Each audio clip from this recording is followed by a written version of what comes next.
আসসালামু আলাইকুম। আপনারা কেমন আছেন বন্ধুরা? আমি মোটামুটি একটু ভালো আছি। ভালো মানে সুস্থ হইনি সম্পূর্ণভাবে। আজকে কিন্তু আমি মুসুর ডালের ঘুগনি ভাজা করব মুড়ি দিয়ে খাওয়ার জন্য। আর কিছুই খাওয়ার ইচ্ছে করছে না। আর কি জানি ভাত টাত খাওয়ার ইচ্ছে করছে না, কিছুই খাওয়ার ইচ্ছে করছে না। এই জন্য বললাম যে মুড়ি দিয়ে একটু ঘুগনি তৈরি করব। আর নিজে হাতেই তৈরি করব। অনেক দিন থেকে কিন্তু আমি রান্না বান্না করিনি। ভিজিয়েছিলাম মসুর ডাল, কিন্তু খোসা অবস্থায় এটা আছে। রাত্রে ভিজিয়ে দিয়েছিলাম, ভিজিয়ে কিন্তু ওর ভিতরে যেগুলো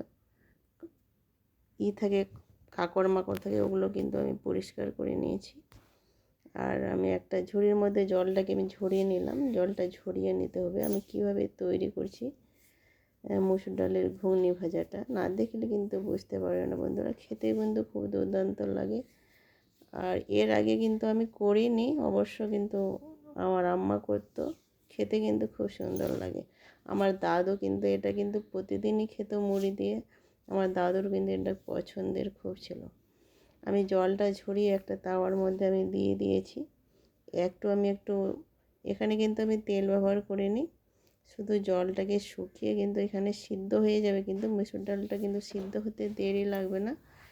এই যে তাওয়ার মধ্যে কিন্তু একটু আমি ভালোভাবে ভেজে নেব। ভালোভাবে কিন্তু ভাজা হয়ে গেছে, জলটা শুকিয়ে গেছে, কিন্তু আমার ডালটাও কিন্তু পারফেক্টভাবে কিন্তু সিদ্ধ হয়ে গেছে।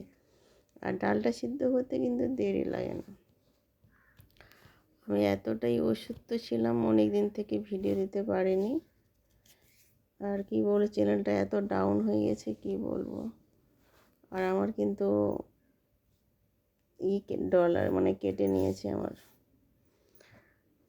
তারপরে ওয়াশ মানে ওয়াশ টাইমে তো কাটছে। তারপরে এখানে কিন্তু আমি জল দিয়ে দিলাম। জল দিয়ে একটু আর সিদ্ধ করব। দেখো জলটা কিন্তু সম্পূর্ণ শুকিয়ে গেছে।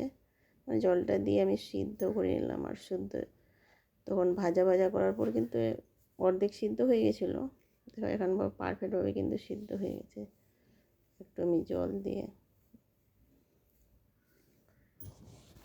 আর এই ঘুগনি ভাজাটা খেতে কিন্তু ভালো লাগে, মুখরোচক লাগে। রুচি না আসলে কিন্তু এটা খেতে ভালো লাগে। সকালে এমনি খেতে পারো। আমি এখানে লঙ্কা, কাঁচা লঙ্কা আর পেঁয়াজ কেটে নিয়েছি, ওটা তুলে নিলাম। এবার ওটাকে ধুয়ে, তাওয়াটা ধুয়ে গ্যাসে আবার বসিয়ে দিলাম।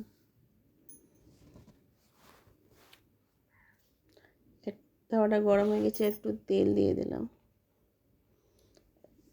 এভাবে করে দেখবেন বন্ধুরা, ঘুগনি ভাজাটা মসুর ডালের খুব সুন্দর লাগে খেতে। একটু আমি পাঁচফোড়ন দিয়ে দিলাম, মানে ঘ্রাণের জন্য। পাঁচফোড়নটা দিয়ে কিন্তু আমাকে ভালো লাগে। এবার কাটা পেঁয়াজ আর লঙ্কাটা আমি দিয়ে দিলাম তেলের মধ্যে। আর এত সুন্দর লাগে মসুর ডালের ঘুগনি ভাজাটা, কি বলবো।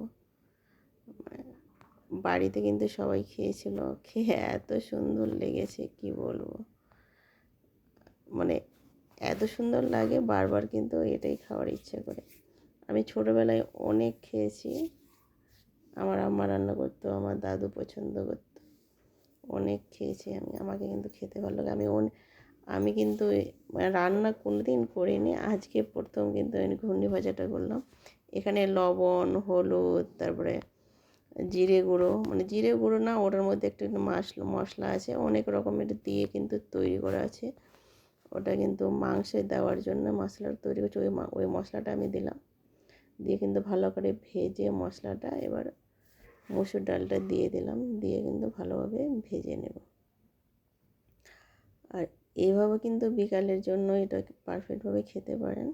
আর মুড়িতে খেতে তো দুর্দান্ত লাগে, খুবই ভালো লাগে।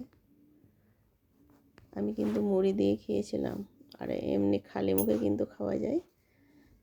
এত সুন্দর লাগে কি বলবো। একবার ট্রাই করে দেখুন বন্ধুরা। আর একবার খেলে কিন্তু বারবার খাওয়ার ইচ্ছে করবে। আর কিন্তু খোসা অবস্থায় করতে হবে, খোসা না থাকলে কিন্তু এটা হবে না। আমার কিন্তু পারফেক্টভাবে তৈরি হয়ে গেছে, দেখে বুঝতে পারছো বন্ধুরা। দেখো আমার এখানে কিন্তু তৈরি হয়েছে। একটু আমি ধনেপাতা দিয়ে দিলাম, ধনেপাতা দিয়ে ঘ্রাণটা কিন্তু খুব সুন্দর লাগে মুড়ির মধ্যে, বা এমনি খেতে পারো, কোনো ই নাই।